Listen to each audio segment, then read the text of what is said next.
I wanted to showcase a few, actually five tools that I use during virtual events and for virtual events. And maybe some of you will be like, oh yeah, I've been using these tools for a while others will be more like, well, thank you for sharing, especially when not everyone out there is willing to do that. I know I've come across, plenty of people that in this industry can operate out of such a scarcity mindset. And for as long as I have breath, I won't allow that to be me or something that defines me. So be assured that I will always share what I learned and whatever knowledge I've gained so far. Okay, so this is something useful if you're an audience member joining a virtual event, but even more so, I'd say, if you're a solo live streaming producer that is producing and broadcasting events with or without assistance. I will have links and most likely a blog post that will showcase these tools that I'm talking about so that it's easier for you to go and check them out. I know that visually it's always better, to learn something. At least me, I learn visually. So if you're just listening to the podcast, it's not really quite the same if you're not able to go and see them in action. So fear not, I will have a link to the blog post that details all the below mentioned tools, which, by the way, are free. And that is great because I always like tools that are free and useful. So the first tool that I use a lot is a virtual test link that I share with all of my virtual speakers and guests, whomever I work with during virtual events. And I share it with them and I have them take it before going live. This is a great tool to have in your toolbox, especially if you haven't had the time nor the opportunity to meet your virtual speakers on that 10-15 minute, individual call to test their broadband connection, their camera resolution, sound quality, the lighting, the location they're joining you from virtually. And while this test doesn't necessarily cover, lighting and framing, it does a pretty decent job with the rest. On all of my virtual tech checks, I personally like to test for camera, audio, lighting, location, and speed, internet speed, which I like to abbreviate as calls. Camera, audio, lighting, location, speed. So that's the first tool. The second one is so simple. Really, it's silly. It's an internet speed test, as mentioned earlier. And I use this tool especially if I need to get more specific with having to know exactly the type of upload speed I am dealing with. And I will have my virtual speakers go either to fast.com or run an Ookla speed test. They're both, I feel like, kind of comparable and equally accurate in my opinion, in my experience. Although I must say, American upload speeds are generally much higher than, say, European upload speeds. So in so many ways, you will end up benchmarking based on the geographical location of your virtual speakers. For my virtual taste, like how that sounds, anything above 20 megabytes per second will do for someone calling in. As far as myself is concerned, to run one stream in 1080p, I would need to have at least 50 megabytes per second upload speed without having any packet loss.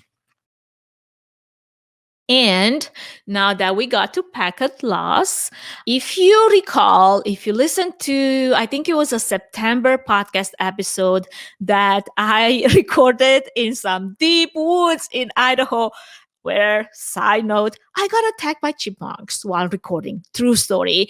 I'm good now. I got out alive. Anyway, during that episode, I covered an array of essential terms to know when it comes to broadband and video streaming. So to recap really quick, packet loss happens when data packets traveling across a computer network fail to reach their destination. Think of all the buses that go to Disneyland. Now imagine one bus got lost along the way. That is what a packet loss is. And this term may refer to the loss of just one or several packets in a larger data transfer. And it's usually caused by network congestion. And I won't bore you with the whole definition of how video packet loss gets measured typically, but just know that when it comes to streaming video, packet loss can end up having a negative impact on the user experience because you're dropping frames and your video becomes choppy and blocky due to all kinds of bitrate fluctuations. And usually, packet loss happens due to network congestion, faulty or outdated hardware, or even software bugs. So, as a habit before a live stream and in the midst of a live stream, I always like to test and check the health of my internet connection with a network diagnosis tool such as Pingify, and I'm pretty sure I'm mispronouncing that, or by going to this URL that is called packetlosstest.com. If you're constantly dropping frames and encountering packet loss, you might want to take this up with your ISP, internet service provider. But that won't always be, a fast fix, and you won't always fix your issue. And it's something that, if you're in the middle of it, it's not fun. Resetting your modem, a router, and all the network adapters might lower the rate temporarily, but eventually, if you're getting a lossy internet connection, you'll be right where you started with high packet loss while you're streaming. So I guess this whole thing comes down to what are some tools that you can use. So another tool I found, especially if you, for some reason, are needing to stream maybe on a wireless network, the tool is called Speedify, and it's a next generation channel bonding mobile VPN service that allows you to combine multiple internet connection at the same time into one super pipe, like for increased bandwidth, while lowering some of the latency and minimizing some of that packet loss that you can incur when streaming. Speedify can bond any combination of two or more internet connections, and it will distribute the online traffic between each one of them for optimal performance. This is not necessarily a free tool, but to start off, they do offer some sort of a first 2 gigabytes of data usage per month free, which might be helpful to some of you.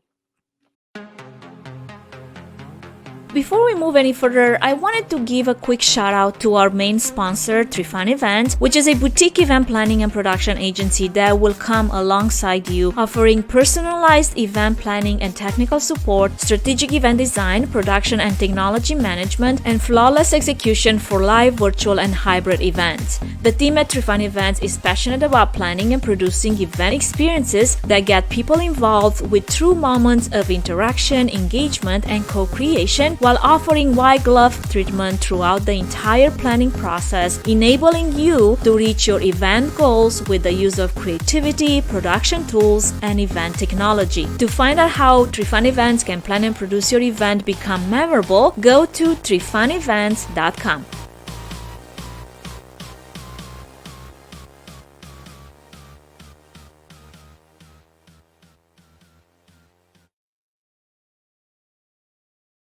The fourth tool that I'll be mentioning, I'm combining two tools in one. It's stagetimer.io and TimeIs. Stagetimer.io is a free web-based countdown timer that was designed as a speaker timer for communication between speaker and organizer during stage presentations or live events. And multiple internet connected devices can join the same room ID and display this synchronized countdown. You can share a timer and even send a message to your speakers and highlight the message on the screen. You can synchronize multiple screens so everyone sees the same timer. And because the timer has a full screen mode, it scales to whatever size screen you are using. Time.is is a great tool for when you need to synchronize the exact time between multiple time zones. It will automatically display the time in your time zone by using your IP address to detect your location. There isn't much to say about this, but when you need to press play at the same time, this tool is excellent and a lifesaver when streaming concurrent sessions into an app, and especially if you're using an assistant located in a different location than where you are, it's a lifesaver. So I use it a lot and I've been happy with it. Last tool that I'm going to cover, it's a communication tool, but it's actually two in one again. And I'm going to mention here Slack and Discord. Obviously, everyone knows Slack. Slack is well known between teams when you want to communicate with your team. And it's faster and better organized, and they say more secure than email. What I like about it is that I can create those workspaces for different virtual events that I'm working on and invite to each one of those workspace only the stakeholders that are involved in that event and share relevant information on a need to know basis with anyone that's involved with the event. So I don't bombard everyone with information that they don't care about. Discord is an app that acts like a virtual comm and is the easiest way to talk over voice, video, and text. It's a tool that I think it's heavily used by gamers. I'm not a gamer personally, but I know it is. But for virtual events, you can create topic-based channels that can be organized, to communicate for specific events, or you can direct through Discord, especially if you have a director that's located somewhere else, or if you're producing an event with a team of people that are located somewhere else, or maybe you need to give your speakers, queue them up for when they're live, and all kinds of things like that.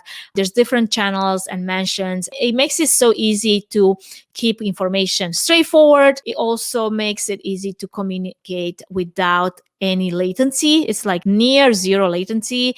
It's super easy to use, and the video quality is actually pretty decent. And some people even use it for like podcasts, which I thought it was interesting, and maybe I should be looking into that. Anyway, this is it for today. And shoot. I did go over time again. Of course I did. Probably I might have to break this episode in two. I don't know. I guess we'll see. Either or, I am so glad that you are here listening and watching whatever method you're using to tune into this podcast. I hope this was helpful to you. And I'm actually super excited about my next featured guest. He's a big cheese in the world of virtual and hybrid events, and he's been endlessly active and passionate about sharing his knowledge and his tips, and especially strategy around how to embrace hybrid events. And I actually just gave you a clue, but I won't say anymore. I won't be able to keep this under wraps for too long. So make sure to follow my Instagram at 3fun_events if you'd like to know more about the next guest.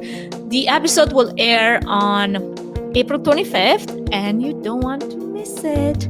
Anyway, thank you so much for joining. Thank you so much for being here. Go out now. Be blessed as you slay your giant.